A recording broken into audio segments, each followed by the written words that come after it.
한번 따라 하실까요? 계시록에 나타난 예수 그리스도. 계시록에 나타난 예수 그리스도. 오늘은 계시록 1장 14절로 15절까지 말씀을 가지고 함께 은혜 나누기를 원합니다. 제가 어쩌다가 보니까 1970년도에 신학을 공부했는데요, 그 당시에 제 머릿속에 하나 인상 깊었던 그 과 하나가 있었습니다. 학과목 하나가 있었는데 그건 바로 모형학. 모형, 혹시 기억하십니까? 모형 비행기, 심볼라이즈 하는 모형학이라는 것이었는데, 마치 하늘에 나는 거대한 비행기를 우리가 집안에 놔둘 수가 없으니까 모형 비행기를 이렇게 칼이나 아시아나 어떤 기억이 나거든요. 그러니까 이 모형 비행기를 보면서 하늘에 나는 비행기가 이렇게 생겼구나 볼 수 있단 말이죠. 그래서 모형학이란 뭐냐면 어떤 실체가 있으면 그 실체를 상징하는 미리 보여주는 어떤 것, 모델 같은 것, 이런 것들을 모형이라고 말합니다. 그러니까 예수 그리스도라고 하는 거대한, 굳이 비행기로 따지면 상상할 수 없는 엄청난 비행기가 있는데, 이 예수라는 비행기를 알 수가 없어요. 그 비행기를 어떻게 알 수가 있겠어요? 근데 그것을 알 수 있는 모형이 뭐냐? 구약 성경 속에 있는 사건들, 때로는 인물들인 거예요.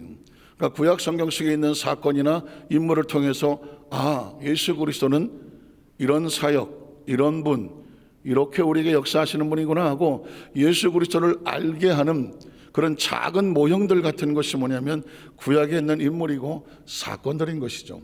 그래서 구약 속에 있는 사건들을 통해서 보면서 예수 그리스도를 우리가 미루어 알게 되고, 그리고 그 예수 그리스도를 통해서 우리는 약속된 하나님의 축복의 주인공들이 되는 줄로 믿습니다.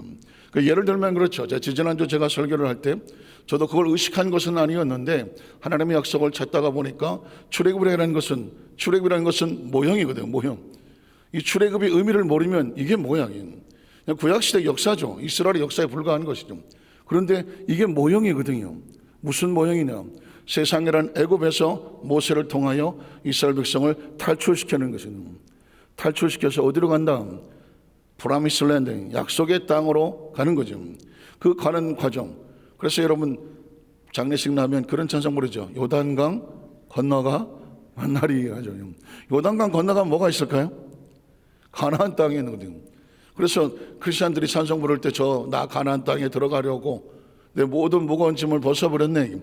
요단강을 건너가면 천국이라고 생각을 하는 것이거든요. 그건 어디서 왔느냐면 구약 성경 속에서 이스라엘 백성들이 애굽에서 나와서 광야를 지난 다음에 어디를 건너갑니까? 요단강을 건너가야 가나안 땅이 나오는 것이거든요.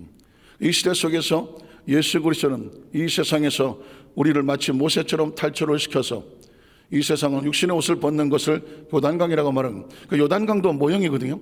이 땅의 삶을 광야를 탈출해서 애굽을 탈출해서 약속의 땅에 들어간다.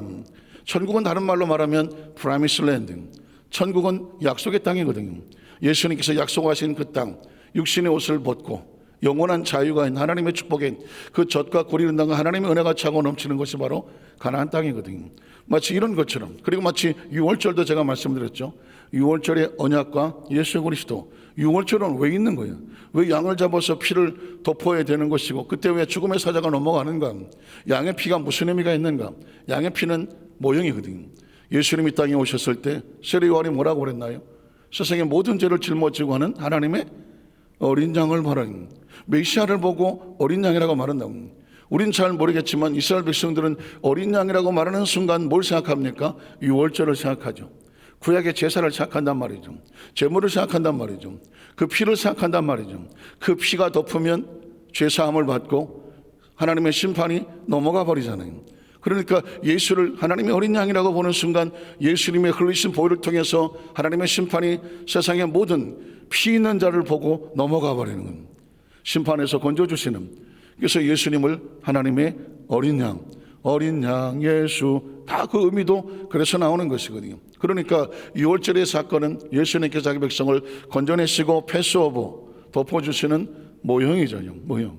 이걸 알아야 우리가 지금 예수님의 피, 조금 아까도 우리 찬양팀이 예수님의 피에 대한 찬양을 많이 했는데 그 피가 나하고 무슨 의미가 있는지를 알게 되는 것이죠. 그럼 이번 주일날 설교는 제가 입에 근질근질한데 역시 마찬가지겠죠. 어떤 구약적인 사건 하나가 있다면 이건 도대체 예수 그리스도와 어떤 의미가 있느냐? 예수님과의 의미가 발견되죠. 아, 이건 예수님의 모형이구나. 그럼 예수님에 대한 모형을 발견하는 건 뭘까요? 모형을 드러내기 위함이 아니라 실체를 드러내기 위함이죠. 실체를, 비행기에 조그만 모형 비행기를 만드는 이유는 모형 비행기의 가치가 있는 것이 아니라 그 원체 비행기를, 그 비행기의 가치가 있기 때문에 모형을 만드는 거 아니겠습니까? 마찬가지입니다. 구약에 있는 사건들은 다 의미가 있으나 인물들도 훌륭한 인물들이나 그들이 주인공은 아니다. 그들은 다 그림자와 같고 모형과 같아요. 그들은 예수 그리스도를 보여주는 조각과 같은 그런 모형들이거든요. 우리는 모형을 믿지 않습니다. 뭘 믿나요? 실체를 믿는 것이죠. 실체가 누굴까요? 예수 그리스도라는 것이죠. 우리가 금요일 예배 때 로마서를 강의하는데 참 신기하지 않습니까? 로마서에 보면 로마에 대한 기독교 교리가 들어져 있는 로마에 있는 교회를 향한 복음이 정해지고 있고, 그리고 거기에 기독교의 교리가, 개신교의 모든 교리가 의심득이 믿음으로 의를 얻는다, 그런 모든 교리가 아주 중요하게 여기는 로마서인데, 그런 로마서의 주제를 읽어보면 아시겠지만 구약의 이야기를 시작하죠. 이스라엘의 남은 자, 약속의 자녀, 왜 이스라엘이 타락했는가, 왜 구원에서 쫓겨져 나갔는가, 왜 꺾여졌는가, 그로 인하 이방인들은 어떻게 구원을 받았는가, 이스라엘 백성들이 꺾여져 나간 자리에 접붙임을 받아서 새로운 생명의 뿌리의 진액을 얻을 수 있었다. 그래서 우리 이스라엘 유대인들은 꺾여져 나간 자리이지만 이방인들은 접붙여진 새로운 가지이다. 그러니까 이스라엘 백성들이 구원받은 것은 뭐냐면 이방인들은 모형인 거예요. 그들이 하나님 안에 붙였더니 구원을 받더라. 이 시대도 마찬가지로 예수 그리스도로 말미암아 그 뿌리에 접붙임을 받으면 구원의 은총이 나타나는 것이다. 그러니까 구약에 있는 이 모형을 발견하고 하나님의 약속을 발견해야 성경은 창세기부터 계시록까지가 뚫어지게 되는 것입니다.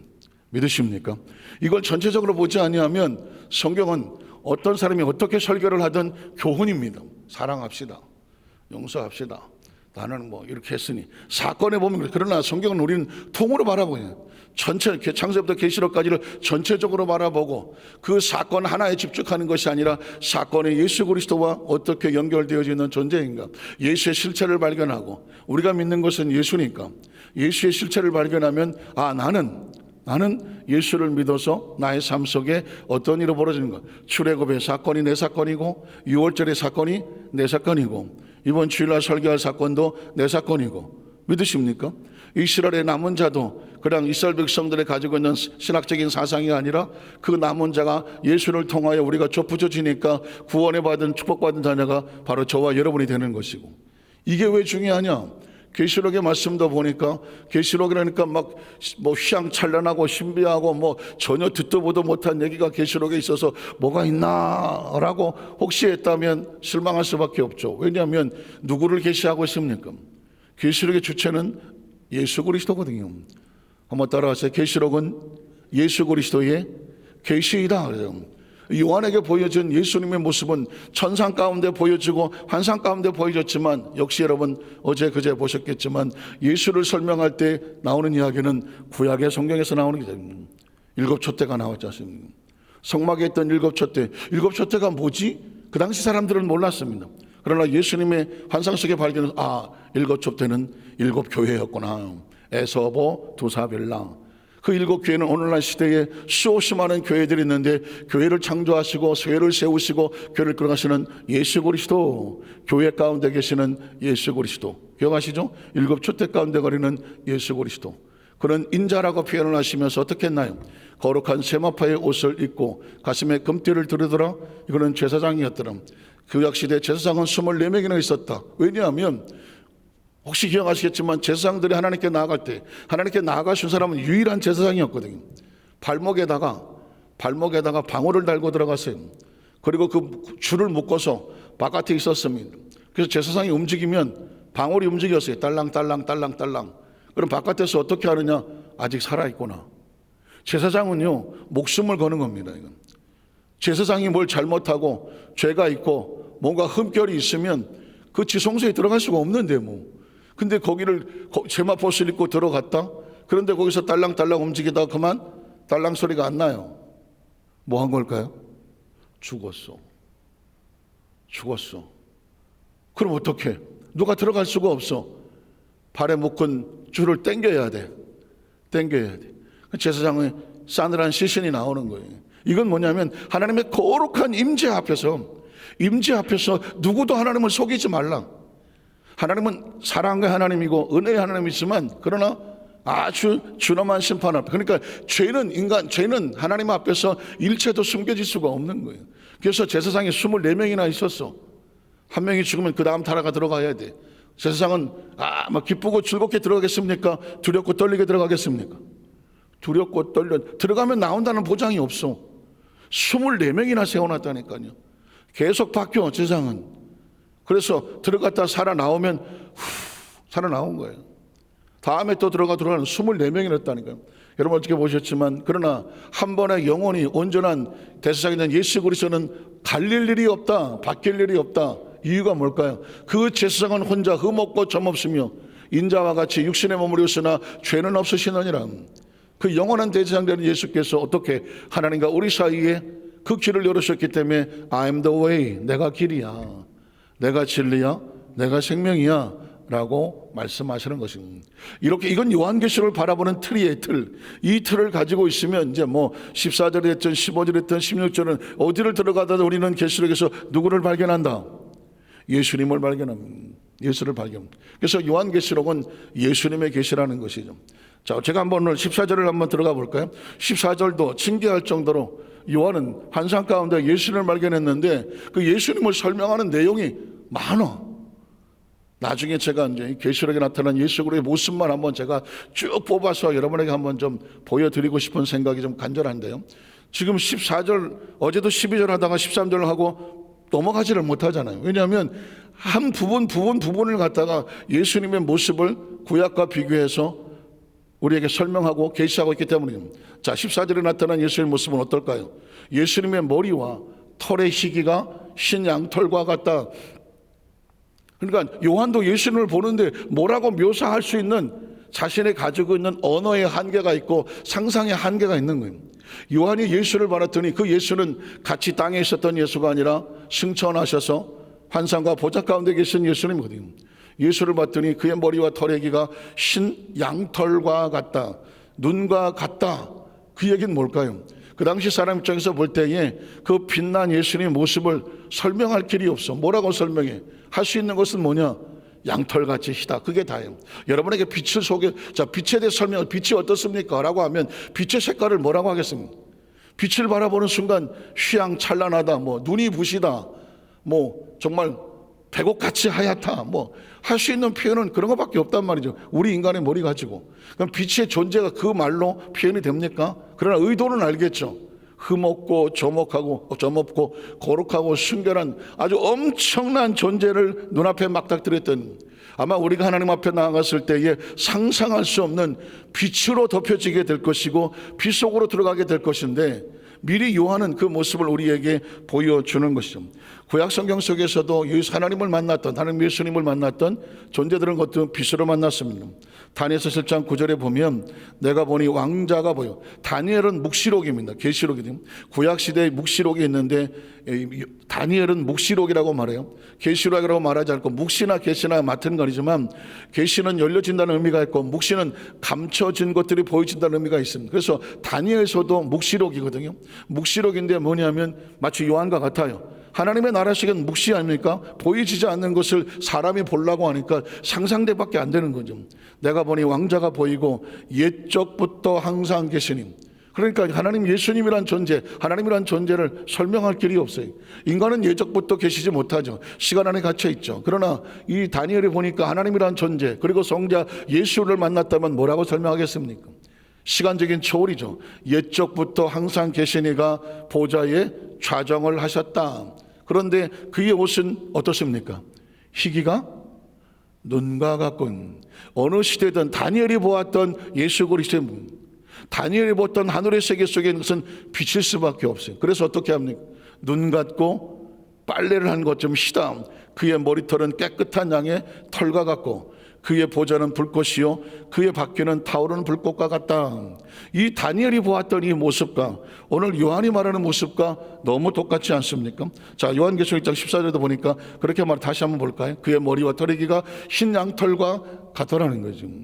저는 확신하건대 하나님의 존재는 완벽한 빛이기 때문에 우리도 그 빛 안에 왔기 때문에 우리가 이 세상을 떠날 때에, 아까 말했던 요단강을 건너갈 때에 우리가 이겼던 육신의 모든 모습은 죄와 허물로 덮어졌던 모습이지만 이 모습이 천국의 빛 속으로 어떻게 가겠습니까? 그 모든 것을 벗어버리고 한 줄기 빛이 되어, 영원한 빛과 같으니까 빛이 되어 하나님의 보좌 속에 그 영원한 빛에서 그 빛으로 영원히 항상할 것을 믿습니다. 우리가 지금 여기서 상상할 수 있는 건 그거밖에 없어요. 왜냐하면 다니엘이 보았던 것도 그렇고 오늘 요한이 보았던 것도 그렇고 하나님의 세계는 완전한 빛이기 때문에 그렇죠. 그리고 예수님의 눈을 설명합니다. 자, 그의 눈은 뭐와 같습니까? 불꽃과 같다라는 것입니다. 자, 거룩함과 함께 빛나는 것은 뭐냐면 거룩한 존재이기에 그 속에서 나오는 불꽃 것은 추상과 같아, 준엄한 심판과 같은 거죠. 불꽃 앞에서 그 어떤 것이 감춰질 수가 있겠습니까?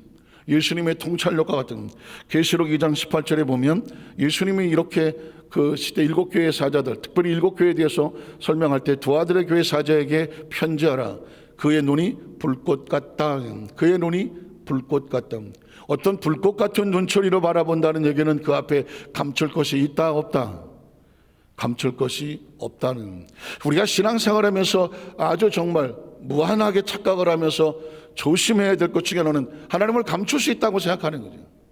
하나님 앞에 자신을 감출 수 있다고 생각하는 이 엄청난 착각으로부터 우리가 벗어나야 되죠. 사실은 가룟 유다가 예수님을 고소하고 고발하러 그 유대 병정과 로마 병정을 끌고 와서 저 사람 내가 입술에 입 맞추는 소위 말하는 유다의 키스, 배신의 키스라는 저 사람이 예수입니다 라고 사인을 해놓고 예수 앞에 나왔죠. 주여 평안하십니까? 샬롬 그랬겠죠. 그렇게 말하면서 예수님 앞에 지극히 인자하고 지극히 따뜻한 미소로 나갔겠죠. 사실은 내가 키스하는 이 사람이 예수입니다 라고 사인을 해놓고 예수 앞에 천연덕스럽게 나갔겠죠. 그 마음에 도끼를 품고 있고 배신의 칼날이 있으면서 예수님은 그래요 유다가 왔느냐라고 말합니다. 참 신기한 것은 유다는 자신하는 행동을 예수가 모른다고 생각했다는 것이 기가 막힌 것이죠. 예수님이 모를 리가 있나요? 그럼에도 유다는 천연덕스럽게 예수를 속일 수 있다고 생각하죠. 그리고 예수의 볼에 예수의 입을 맞추죠. 그게 저 유명한 유다의 키스라는 것입니다. 배신의 키스라는 것입니다. 인간의 가장 정말 어리석은 착각 중에 하나가 뭐냐면 예수님이 하나님이 내가 하는 것을 아실까? 내 마음을 아실까? 내 속을 아실까? 내 처지를 아실까? 어림도 없는 것이죠. 그걸 뭐라고 말합니까? 그의 눈은 불꽃과 같다라고 말하는 것입니다. 계시록 19장 11절로 12절에 보면 역시 예수님은 불꽃 같은 분, 그의 심판은 불꽃 같습니다. 또 내가 하늘이 열린 것을 보니 보라 백마와 그것을 탄 자가 있으니 그 이름은 충신과 진실이라. 그가 무엇으로? 공의로 심판하면. 그러니까 우리는 항상 은혜와 진리라는 말씀을 쓰죠. 예수 그리스도를 보니까 은혜와 진리가 충만하더라는 거예요. 은혜는 뭐냐? 정말 뜨거운 열정과 같은 거. 이거는 무한한 자비와 같은 것이죠. 그러나 진리는 아주 냉철한 칼날과 같은 것이죠. 그래, 이 두 가지는 뭐냐면 하나님께서는 무한한 은혜와 은총을 주시지만 아닌 것에 대해서는 아주 냉혹한 심판과 불꽃 같은 눈초리가 있다는 걸 기억해야 되죠. 그래서 이 두 가지가 아주 중요하죠. 우리가 어렸을 때는 뭐 똥오줌도 싸고 그 부모가 다 감춰서 덮어서 씻겨주고 해서 어려서 자라지 않습니까? 그러나 어느 정도 성장해 있을 때 우리가 항상 그럴 수는 없단 말이죠. 그 다음부터는 어떻게 합니까? 때로 부모가 야단도 치죠. 너는 이제 나이가 몇 살이냐? 네가 얼마 지금 뭐 하는 사람이냐? 너는 이렇게 살면 되지 않겠느냐? 라고 하면서 가르쳐 온전한 모습으로 나아가게 되는 것이죠. 은혜와 자비는 우리를 새롭게 회복시킬 수 있는 모습은 되지만 그 은혜와 자비를 항상 세월이 지나간다면서 맨날 은혜와 자비만 바라고 살 수는 없지 않습니까? 왜냐하면 그곳에서 사명자도 나와야 되고 직분자도 나와야 되고 그리고 기둥도 나와야 되고 지붕도 나와야 되고 하나님이 이를 세우면서 튼튼한 일꾼들이 계속 나와야 되는데 평생 예수 믿고 30년, 50년, 60년 믿다가 날마다 나 같은 죄인 용서해달라고 주여 날마다 성령 앞에 그럴 수는 없지 않냐는 것입니다. 왜냐하면 하나님의 나라 속에는 자라는 것과 함께 성장하여 어떻게 예수님께서 마지막 승천 왔을 때에 자신의 사명을 맡겨버리잖아요. 너희가 성령의 충만함을 받고 나가서 내 증인이 되라니. 목숨을 걸더라도 예수가 그리스도인 것 하나님의 약속이 실천되어 있는 것을 너희가 철수는 그래 사자들이 되라 증인들아 되라 라고 말씀하고 있기 때문에 그렇죠. 그래서 믿음의 가장 최고의 축복은 말이면 구원받은 것이 1차적인 단계라고 하면 2차적인 축복은 성장하는 것이죠. 아이가 자라지 않으면 큰 문제 아니겠습니까? 성장하는 것이죠. 세 번째 축복은 뭐냐? 그래서 그것을 감당하여 같이 주의 일을 같이 감당하는 것이죠. 그렇게 되면 이제 주인의 즐거움에 함께 참여하며 이렇게 말하겠죠. 내가 더 많은 것을 너에게 맡기리라. 그게 최고의 축복. 어느 날 나에게 사명이 주어져. 어느 날 나에게 직분이 주어져. 어느 날 나에게 네가 이 일을 좀 해줘라 하고 주님께서 우리에게 맡겨주신단 말이죠. 그게 최고의 축복이죠. 나 바빠 죽겠는데 나한테 왜 그런 걸 맡기고. 여러분, 그것을 맡긴다고 할 때는 그 사람을 인정했기 때문입니다. 그만한 능력이 때가 됐다고 생각하기 때문에 맡기는 것입니다. 나이 40에 모세가 나서서 내가 한번 해볼게요 했지만 아직 때가 되지 않았습니다. 나이 80에 모세를 향하여 하나님이 찾아오셨죠. 이제는 너의 때다. 한번 따라하실까요? 이제는 너의 때가 왔다. 그 시기와 그때는 그날은 누가 정합니까? 그건 하나님이 정하시는 것이죠. 그러나 중요한 것은 내게 주어졌다는 것이죠. 여러분, 우리에게 그런 일이 주어질 때가 최고의 축복인 줄 아시면 돼요. 아무것도 안 하면 아무 능력도 없습니다. 왜? 일할 때 주시는 거거든요. 저는 아주 처절하게 배웠기 때문에 뭐라도 해라 그래요. 이건 정말 처절한 고백입니다. 한번 따라하세요. 뭐라도 하자. 하나님 안에서 뭐라도 하자. 왜? 할 때 뭘 주십니까? 달란트를 주시는 거거든요. 일을 하라고 달란트를 주시는 것이죠. 근데 아무것도 하지 않으면 달란트가 필요 없어요. 왜? 일을 하라고 달란트 주는 겁니다. 그 달란트를 자꾸 남기면 계속 달란트가 생겨. 무릇 있는 자에게 더 줘라. 자꾸 주라 그러잖아요. 있는 자에게 더 줘라. 아무것도 하지 않냐고 땅속에 접어두니까 그거 나도 뺏어서 더 덜한 사람에게 줘라고 말하지 않습니다. 그래서 하나님 안에서 축복이란 그런 겁니다. 요행과 재수가 아닙니다. 무릇 있는 자에게 더 주는 거죠. 그래서 은혜와 자비로 우리가 큰 용서받고 해서 성장하며 발전하되 그 공의와 심판이 불꽃같이 보이는 것은 우리를 보고 계시죠. 야, 너에겐 이만한 달란트, 너에겐 이만한 때를 기다리고 계시죠. 그래서 그 감당할 것을 부어주시고 네가 5개도 감당해 다음에 10개 맡아라. 10개도 감당해 다음엔 100개를 맡아라. 이렇게 하는 나라는 법칙에 따라 움직여지는 것이죠. 말씀을 정리하기를 원합니다. 어떤 15절, 16절, 10절 나가는 건 별로 의미가 없어요. 중요한 것은 그 속에 담겨주시면서 지금 요한은 우리에게 예수께서 말씀하시되 한마디로 끝나지 않습니다.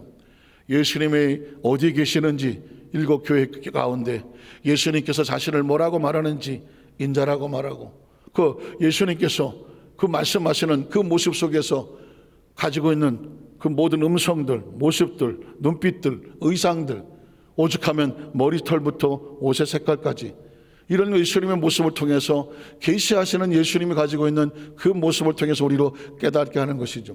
어쩌면 요한계시록은 초신자들에게는 저게 무슨 소린가 아마 멍할 수 있습니다. 그러나 이 시대 속의 사명자들에게는 반드시 알아야 되는 것이죠. 예수를 알지 못하고 예수의 눈빛, 예수의 옷, 예수의 의미 이런 것들을 점점 알아가는 기쁨은 사명자들에게 주시는 것이고 믿음이 더 성숙한 자에게 주시는 것이거든요. 그래서 요한계시록은 함부로 열지를 않습니다. 초신자들이 들으면 딱 시험 들기 좋고 무슨 말인지 몰라서 에이 한 장하고 덮어버리고 한 번 듣다가 못 알아듣겠어 하고 다 떠날 수도 있는 것이 계시록이거든요. 또 잘못 오도하면 잘못된 사람들에게 이용당해서 수많은 이단이 태어나는 것이 바로 계시록이거든요. 그래서 우리는 계시록에서 이단이 되지 않으려면 예수님만 발견하면 되는 거죠. 예수를 발견하지 않고 마치 그 신비한 사건들이 교주를 향하여서 그게 말이야 나를 상징하는 거야 하고 자신을 모른다고 막 갖다 붙여버리면 이단이 되는 것이거든요. 우리는 계시록을 처음부터 예수로 시작해서 마지막도 예수로 마칠 것입니다. 우리 여의도서 만살교회 모든 선을 가슴속에 생각 속에 드디어 계시록이 관통이 되어져서 계시록까지 속에서 예수의 모습을 발견하게 되면 이제 아마 성경은 환하게 눈이 밝아져서 창세부터 계시록까지 속에 있는 예수의 모습이 아마 여기저기서 솟구쳐 나올 것입니다.